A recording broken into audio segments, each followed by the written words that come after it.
এক ছেলে মারা গেছে, আজ থেকে আমরা তোমার দুটো ছেলে হলাম। হরি বল হরি বল। কি বললো? একটা ছেলে তোমার মারা গেছে, আজ থেকে আমরা তোমার দুটো ছেলে হলাম। আমি হলাম তোমার বড় ছেলে, নিত্যানন্দ হবে তোমার ছোট ছেলে। কয় ছেলে হলো? দুই ছেলে। যার কেউ নেই, নিত্যানন্দ গৌরচন্দ্র তাদের সংসারে পুত্র হয়ে থেকে যায়। আজ অবধি শ্রীবাসী মন্দিরে এখনো প্রদীপ জলে হরিনাম হয়, হয় না? যার কেউ নেই, আমি আছি তার। তাই আজকে মহাপ্রভু নিত্যানন্দকে বলছে, ও নিত্যানন্দ, নিত্যানন্দ, আমি কলিযুগে হরিনাম যজ্ঞ করতে চাই। কলিযুগে হরিনাম যজ্ঞ করতে চাই, তাহলে আমি কি কি করবো তোমাকে বলে দিতে হবে। মহাপ্রভু আর নিত্যানন্দ দুজনাই মিলে এবার তারা বলা বলি করছে। কেমন ভাবে করছে দেখো। আরে নিত্যানন্দ শোনে গোরা, করিয়া বিচার, করিয়া বিচার, নিত্যানন্দ শোনে গোরা, করিয়া বিচার,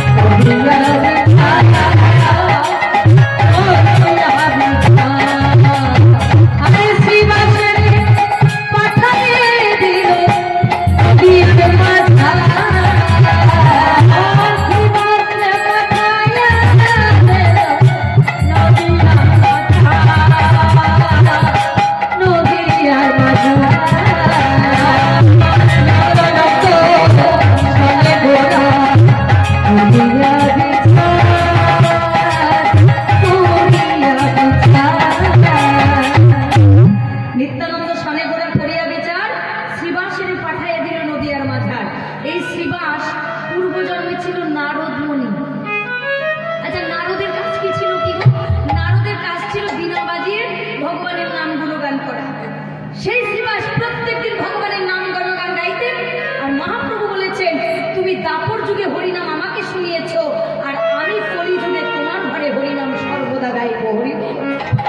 সেই শ্রীবাসকে বলছে, শোনো শ্রীবাস, তুমি আমার বাবা মাকে নিমন্ত্রণ করবে। বাবা মাকে, নিমাইয়ের বাবা মা ছিল সচী মাতা আর জগন্নাথ মিশ্র। নিমাইয়ের বাবা জগন্নাথ মিশ্র আর মায়ের নাম ছিল সচী দেবী। মায়ের নাম ছিল সচী দেবী। এই সচী দেবীর পূর্ব জন্মে কে ছিলেন? সচী দেবীর পূর্ব জন্মে ছিলেন কৈকেয়ী মাতা। শাস্ত্রে প্রমাণ পাওয়া যায়, পূর্ব জন্মে এই সচী মাতা ছিল কৈকেয়ী মাতা। সেই জন্য সন্তানকে গর্ভে ধরল, কিন্তু সন্তান মায়ের